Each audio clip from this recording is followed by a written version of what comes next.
السلام عليكم ورحمة الله وبركاته. إن الحمد لله نحمده ونستعينه ونستغفره ونؤمن به ونتوكل عليه ونعوذ بالله من شرور أنفسنا ومن سيئات أعمالنا. من يهد الله فلا مضل له ومن يضلل فلا هادي له. ونشهد أن لا إله إلا الله وحده لا شريك له ونشهد أن محمدا عبده ورسوله. وصلى الله وسلم على سيدنا محمد وعلى آله وأصحابه وأزواجه وأهل بيته وذرياته وأتباعه أجمعين، أما بعد.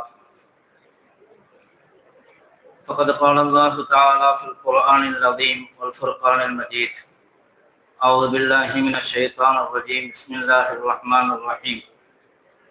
يا أيها الذين آمنوا اصبروا وصابروا ورابطوا واتقوا الله لعلكم تفلحون. قال النبي صلى الله عليه وسلم: إن الله كتب الإحسان على كل شيء، أو كما قال صلى الله عليه وسلم. புகழ் அனைத்தும் ஏக இறைவனாகிய அல்லாஹ் ஒருவனுக்கு மட்டுமே உரித்தாகட்டுமாக.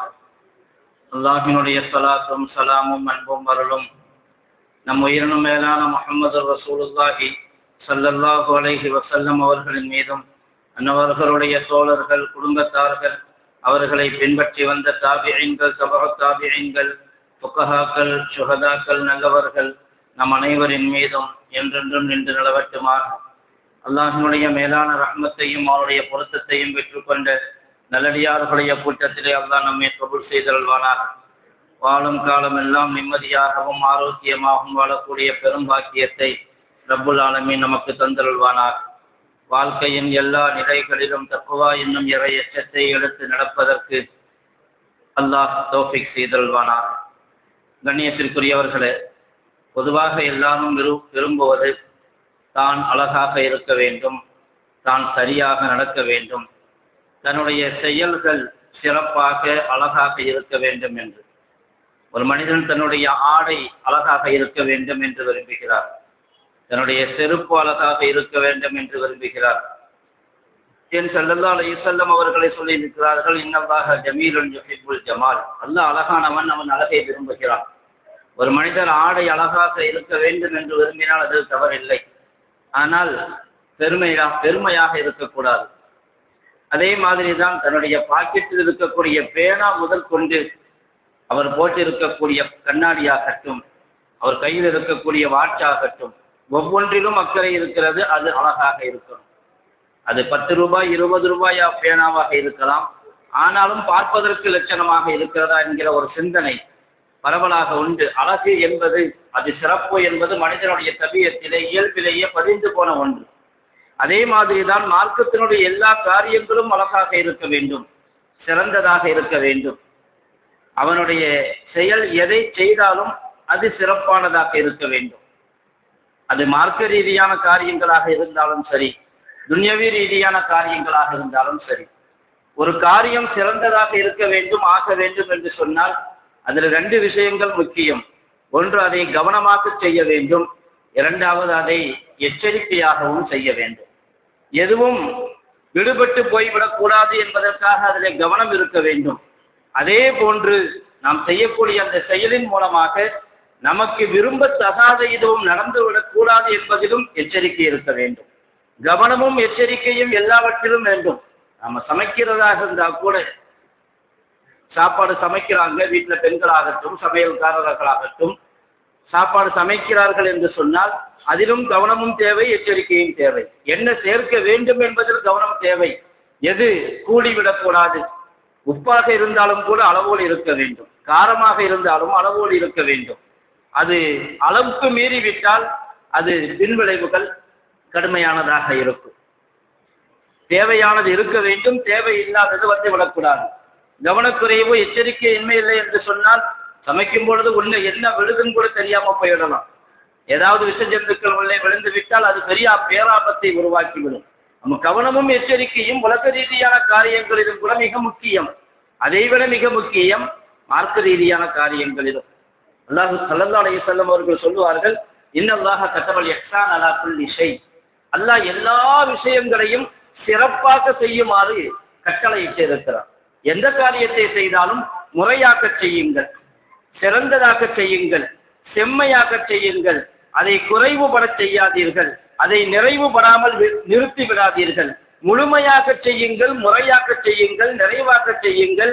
மார்க்கம் சொல்லித் தந்த எல்லா கட்டளைகளையும் ஏற்று நடக்கும் பொழுது அல்லாஹ் குர்ஆனிலே சொல்லி இருக்கக்கூடிய வல்லாஹு யுஹிப்புல் முஹ்சினீன், செம்மையாக செயல்படக்கூடியவர்களை அல்லாஹ் பிரியப்படுகிறான் என்று அல்லாஹ் சொல்கிறானே, அப்படிப்பட்டவர்களோடு சேர முடியும். என்ன செய்தாலும் சரி. ஸல்லல்லாஹு அலைஹி வஸல்லம் இவ்வளவு சொல்லுவார்கள், ஃபைதா ஸபஹ்தும் ஃபஅஹ்சினுல் ஸிபஹ. ஒரு ஆட்டை நீங்கள் அறுப்பதாக இருந்தால் கூட சிறப்பான முறையில் முறையாக அறுங்கள். ஆட்டை அறுத்து உயிர் போக்கத்தான் போகிறது, ஆனாலும் அதுவும் முறையாக இருக்க வேண்டும். ஒரு கட்டடத்தை இடிக்கிறதாக இருந்தால் கூட எப்படி இடிக்கணும், எங்கிருந்து ஆரம்பிக்கணும், அதுக்கும் ஒரு முறை உண்டு. அந்த கட்டடத்தை இடிப்பதன் மூலமாக கட்டடம் கீழே விழ வேண்டுமே தவிர அதன் மூலமாக மற்றவர்களுக்கு எதுவும் சேதம் ஏற்பட்டு விடக்கூடாது, அதற்கும் ஒரு முறை உண்டு. ஒன்றை அழிப்பதாக இருந்தாலும் கூட, முடித்து வைப்பதாக இருந்தாலும் கூட அதற்கும் அதை முறையாக செய்தால்தான் ஒழுங்காக இருக்கும். எனவேதான் நீங்கள் ஒரு ஆட்டை அறுத்தால் கூட முறையாக அறுங்கள் என்பார்கள் ஸல்லல்லாஹு அலைஹி வஸல்லம் அவர்கள். எல்லா விஷயத்திலும் ஹஜ்ரத் ஜிப்ரீல் அலைஹிஸ்ஸலாத்து வஸ்ஸலாம் அவர்கள் நபி ஸல்லல்லாஹு அலைஹி வஸல்லம் அவர்களிடத்திலே வந்தார்கள், மூமின்களுக்கு முஸ்லிம்களுக்கு மார்க்கத்தை படித்துக் கொடுப்பதற்காக. ஒவ்வொரு கேள்வியாக கேட்டார்கள். ஒரு கேள்வி இப்படி கேட்டார்கள், மன் இஹ்சான், இஹ்சான் என்றால் என்ன, சிறப்பாக செயல்படுவது என்றால் என்ன, முறையாக கரெக்டாக ஒரு காரியத்தை செய்வதென்றால் என்ன. ஸல்லல்லாஹு அலைஹி வஸல்லம் அவர்கள் பதில் கொடுத்தார்கள், அன்த அபுதல்லாஹ கஅன்னக தராஹு ஃபஇன் லம் தகுன் தராஹு ஃபஇன்னஹு யராக. நீ அல்லாஹ்வை இப்படி வணங்க வேண்டும், கஅன்னக தராஹு, நீ அல்லாஹ்வை பார்ப்பது போன்று. ஃபஇன் லம் தகுன் தராஹு ஃபஇன்னஹு யராக, நீ பார்க்காவிட்டாலும் அல்லாஹ் உன்னை பார்த்து கொண்டிருக்கிறான். நீ அல்லாஹ்வை பார்த்தால் எப்படி இபாதத் செய்வாயோ. ஒரு ஓனர் பார்க்கிறாரு அப்படின்ற தொழிலாளியுடைய கவனம் எப்படி இருக்கும், அவர் எப்படி எச்சரிக்கையாக நடந்து கொள்வார். ஒரு ஓனர் பார்க்கிறார், மேனேஜர் பார்க்கிறார், சூப்பர்வைசர் பார்த்துக்கிட்டு இருக்காரு சொன்னா அப்ப அந்த சமயத்துல வேலை ரொம்ப கரெக்டாகவும் நடக்கும், முறையாகவும் நடக்கும். அந்த அபுதல்லாஹ கஅன்னக தராஹு, நீ அல்லாஹ்வை வணங்க வேண்டும் இப்படி நீ அல்லாஹ்வை பார்ப்பது போன்று. ஃபஇன் லம் தகுன் தராஹு ஃபஇன்னஹு யராக, நீ பார்க்கவில்லையானாலும் அல்லாஹ் உன்னை பார்த்து கொண்டிருக்கிறான். இபாதத்திலே ஆகச் சிறந்த இபாதத் இதுதான். அது தொழுகையாக இருக்கட்டும், நோன்பாக இருக்கட்டும், ஜக்காத்தாக இருக்கட்டும், ஹஜ்ஜாக இருக்கட்டும், அல்லது குடும்ப வாழ்க்கையாக இருக்கட்டும், அரசியல் வாழ்க்கையாக இருக்கட்டும், எந்த நிலையாக இருந்தாலும் சரி, நான் அல்லாஹ்வை பார்க்கிறேன், அல்லது குறைந்தபட்சம் அல்லாஹ் என்னை பார்க்கிறான் எல்லா நேரத்திலும், அவருடைய கண்காணிப்பு இருக்கிறது, என்னிடத்தில் எந்த குறையும் ஏற்பட்டு விடக்கூடாது, அது சரியாக முறையாக நடக்க வேண்டும். ஒரு பையன் தொழுது கொண்டிருந்தார், ஸல்லல்லாஹு அலைஹி வஸல்லம் அவங்க பார்த்தாங்க. அவர் சில சமயங்கள்ல ஸல்லல்லாஹு அலைஹி வஸல்லம் காலத்துல கல்லு மண்ணுமாகத்தான் இருக்கும் தரை, இது மாதிரி சிமெண்ட் தரை இருக்காது. அவர் கல்லை ஊதி விட்டார், மண்ணாக இருக்குது அதனால ஊதி விட்டார். ஸல்லல்லாஹு அலைஹி வஸல்லம் சொன்னாங்க, தர்ரிபு வஜ்ஹக, உன்னுடைய முகத்தை மண்ணாக்கு என்றார். மண்ணாக்குன்னா மண்ணா போனுங்கிற அர்த்தம் இல்லை, உன்னுடைய முகத்திலே மண் ஒட்டினாலும் பரவாயில்லை, ஒழுங்கா சஜிதா செய், அதுதான் இஹ்சான். தர்ரிப் வஜ்ஹக, உன்னுடைய முகத்தை மண்ணாக்கு, ஃபஇன்ன ரஹ்மத துவாஹிஹு, அல்லாஹ்வுடைய ரஹ்மத் உன்னை முன்னோக்கி கொண்டிருக்கிறது. அல்லாஹ்வுடைய ரஹ்மத் உன்னை முன்னோக்கி கொண்டிருக்கும் பொழுது நீ தூசியையும் குப்பையையும் முன்னோக்கி கொண்டிருந்தால் உன்னுடைய வணக்க வழிபாடு எப்படி நிறைவு பெறும்? கற்களை மண்களை தள்ளி விடுவதில் கூட அவ்வளவு எச்சரிக்கையாக இருக்குமாறு இபாதத்திலே ஸல்லல்லாஹு அலைஹி வஸல்லம் அவர்கள் வலியுறுத்தியிருக்கிறார்கள். முகத்திலே மண் ஒட்டினாலும் சரி, கல் ஒட்டினாலும் சரி, அதே போன்று தொழுகையிலே ஆடைகளை சரி செய்வது கூட தேவையில்லாத ஒன்று. ஆடைகளை தொழுவதற்கு முன்பாகவே சரி செய்து விட வேண்டும். தொழுகையில் தொழுகைக்கு வந்த பிறகு தொழுகையில இருக்கும் பொழுது கைதியை சரி செய்வதும், ஜிப்பாவை சரி செய்வதும், தொப்பியை சரி செய்வதும், சட்டையை சரி செய்வதும், அது மடிச்சிருந்தா அது எடுத்து விடுறது, எடுத்திருந்தா மடிச்சு விடுறது, தொழுகையில் இது அப்பாற்பட்ட காரியம். தொழுகையினுடைய கவனக்குறைவு அதில் வந்து சேரும். அதனால்தான் சொன்னார்கள், இந்த அளவுக்கு தர்ரிப் வஜ்ஹக, உங்களுடைய முகம் மண்ணானாலும் பரவாயில்லை, அதில் நீங்கள் கவனம் செலுத்த தேவையில்லை, தொழுகையில் முழுமையாக கவனம் செலுத்துங்கள். அதே போன்றுதான் எல்லா இபாதத்தும். நோன்பு இருக்கிறது, அல்லாஹ் தஆலா குர்ஆனிலே சொன்னான், குலு வஷ்ரபு ஹத்தா யதபய்யன லக்குமுல் கைத்துல் அபியது மினல் கைத்தில் அஸ்வதி. முதல்ல இவ்வளவுதான் ஆயத்து இறங்குச்சு. நீங்கள் நோன்பை ஆரம்பிக்கிற நேரம் எதுவாக இருக்க வேண்டும்? சாப்பிடுங்கள், குடியுங்கள். மினல் கைத்தில் அஸ்வதி மினல் ஃபஜ்ர், அதாவது வெள்ளை கயிறிலிருந்து கருப்பு கயிறு தெளிவாக தெரிய வேண்டும். வெள்ளைக்கும் கருப்புக்கும் மத்தியிலான தெளிவு கிடைக்க வேண்டும். சில சஹாபாக்கள் என்ன செய்தார்கள் என்றால், தங்களுடைய நோன்பில் எந்த குறையும் வந்துவிடக்கூடாது என்பதற்காக தங்களுடைய தலைமாட்டிலே வெள்ளை கயிறையும் கருப்பு கயிறையும் கொண்டு வச்சிருந்தார். வெள்ளை கயிறையும் கருப்பு கயிறையும் கொண்டு வைத்தார்கள். எதற்காக? நோன்பு நேரம் எந்த வகையிலும் தவறிவிடக்கூடாது. அல்லாஹ் சொல்லி இருக்கிறான், குலு வஷ்ரபு ஹத்தா யதபய்யன லக்குமுல் கைத்துல் அபியது மினல் கைத்துல் அஸ்வத். வெள்ளை கயிறிலிருந்து கருப்பு கயிறு தெளிவாக வருவது என்று சொன்னால், அவர்களுக்கு ஸல்லல்லாஹு அலைஹி வஸல்லம் அவர்கள் விளக்கம் சொன்ன பிறகுதான் புரிந்து கொண்டார்களே தவிர, அல்லாஹ் சொன்னதை அப்படியே எடுத்துக்கொண்டார்கள். ஏன்? எங்களுடைய நோன்பில் எந்த குறைவும் ஏற்படக்கூடாது. நோன்பிலே அவ்வளவு கவனம் இருந்தது. பிறகு அல்லாஹ் தஆலா ஆயத்தை இறக்கி வைத்தான். ஆயத்திலே ஒரு வார்த்தையை சேர்த்தான், மினல் ஃபஜ்ரி. ஃபஜ்ர் வெளிச்சம் வரும் வரை வெள்ளை கயிறு கருப்பு கயிறு நோக்கம் அல்ல. அது வானத்தையே கொண்டு வந்தக்கூடிய தலையணையிலே வைக்க போறீங்களான்னு கேட்டாங்க ஸல்லல்லாஹு அலைஹி வஸல்லம். அதுவல்ல இங்க நோக்கம். வெளிச்சம், ஃபஜ்ருடைய வெளிச்சம் வரும் வரையிலும் நீங்கள் சாப்பிட்டுக் கொள்ளலாம் என்கிற வார்த்தை அல்லாஹ் அதற்கு பிறகுதான் இறக்கி வைத்தார். கவனமும் தேவை. அதே போன்று பல சமயங்களில் பல காரியங்களில் எச்சரிக்கையும் தேவை. மறந்து தண்ணி குடிச்சா நோம்பு முடியாது. தண்ணி குடிச்சிட்டாரு, சாப்பிட்டுட்டாரு. ஹதீஸ்ல வருது, அல்லாஹ் தான் உங்களுக்கு உணவளித்துக் கொண்டிருக்கிறார்.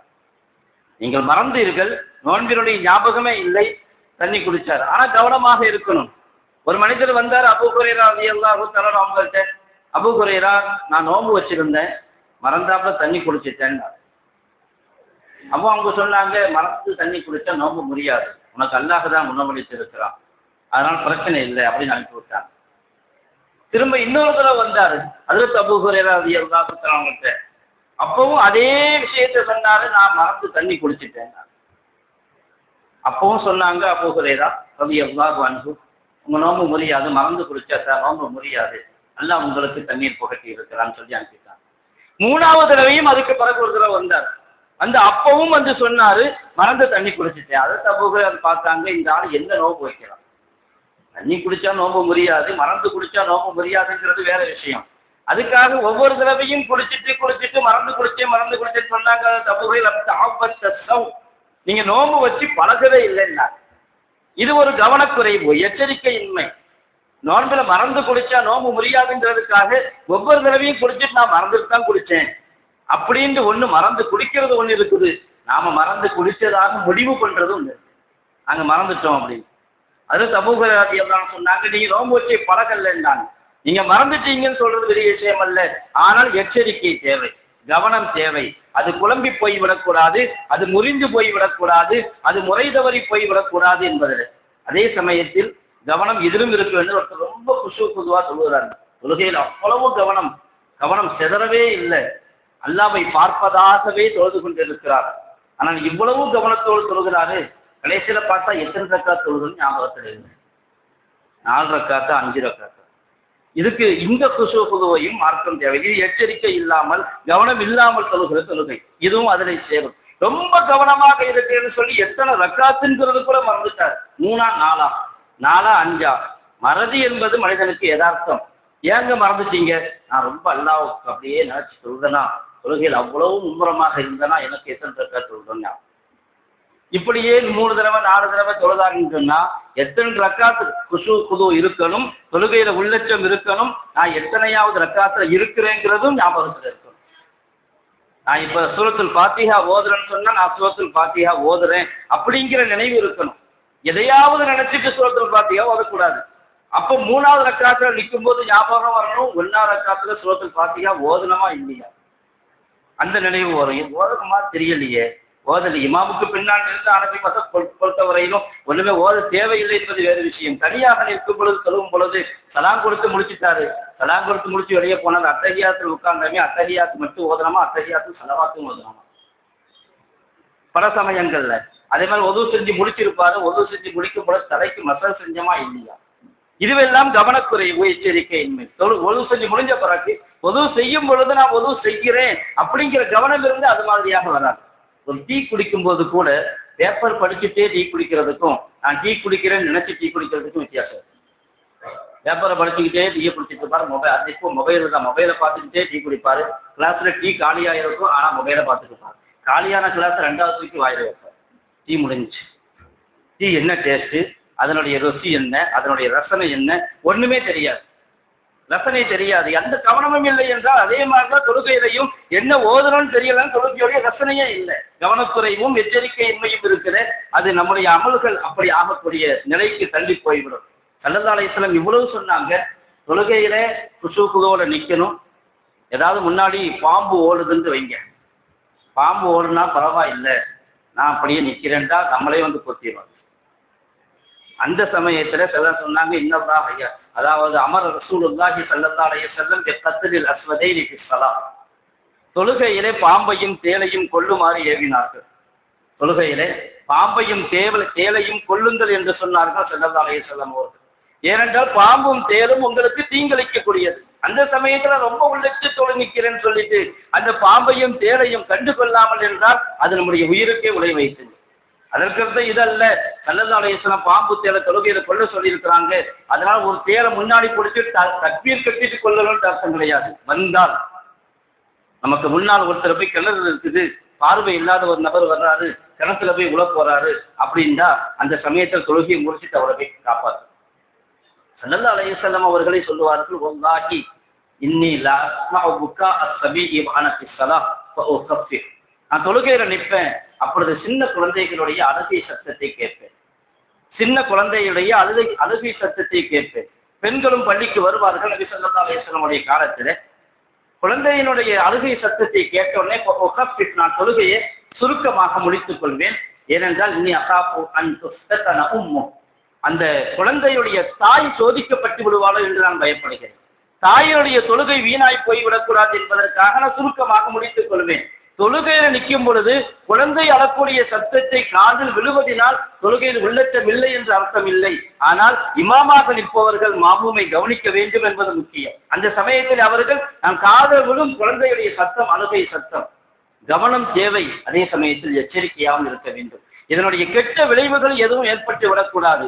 ஒரு தாய் குழந்தையின் மூலமாக சோதிக்கப்பட்டு விடக்கூடாது என்பதில் கூட ஸல்லல்லாஹு அலைஹி வஸல்லம் அவர்கள் கவனமாக இருந்தார்கள். தொழுகையை கூட நான் சுருக்கிக் கொள்வேன் என்று சொல்வார்கள். இனிமே ஒரு காரியம் சிறப்பாக செம்மையாக அமைய வேண்டும் என்று சொன்னால் கவனமாக செய்ய வேண்டும், எச்சரிக்கையாகவும் இருக்க வேண்டும். ரொம்ப நல்லா செய்யறேன்னு சொல்லி எதையாவது ஒண்ணு செஞ்சுட்டு போயிடக்கூடாது. அப்படிப்பட்ட எச்சரிக்கை தான் அது இபாதத்துகளிலும் சரி, மற்ற காரியங்களிலும் சரி, எல்லா காரியங்களிலும் தேவை. எல்லாம் சொல்லுவாங்க குர்ஆனிலே, யா அய்யுஹல்லதீன ஆமனு ஸ்பிரு வஸாபிரு வராபித்து, ஈமான் கொண்டவர்களே பொறுமையாக இருங்கள். உங்களுடைய வழிபாடுகளிலே, உங்களுடைய வணக்க வழிபாடுகளில் மார்க்கத்தை நீங்கள் எடுத்து நடப்பதில் உங்களுக்கு சிரமம் வந்தால் சபுர் செய்யுங்கள். வஸாபிரு, மற்றவர்கள் ஏதாவது தொல்லை தருகிறார்கள், எதிரி முன்னால் நிற்கிறான் என்று சொன்னால் அப்பொழுதும் பொறுமையாக எதிர்த்து நில்லுங்கள். அப்பவும் பொறுமையாக இருங்கன்னா நல்ல அடி வாங்கிட்டு இருங்கன்னு அர்த்தம் இல்லை. அவன் அடிக்க வாங்கிட்டு நான் பொறுமையா இருக்குன்னு அர்த்தம் இல்லை. வஸாபிரு, அவனோடு நீங்கள் எதிர்த்து நில்லுங்கள், அதிலும் பொறுமையை கடைபிடியுங்கள். அடுத்து அல்லாஹ் சொல்லுவான், வராபித்து, விழிப்புணர்வோடு இருங்கள், எச்சரிக்கையாக இருங்கள். இஸ்லாமிய நாட்டினுடைய எல்லையை பாதுகாப்பதில் உஷாராக இருங்கள்.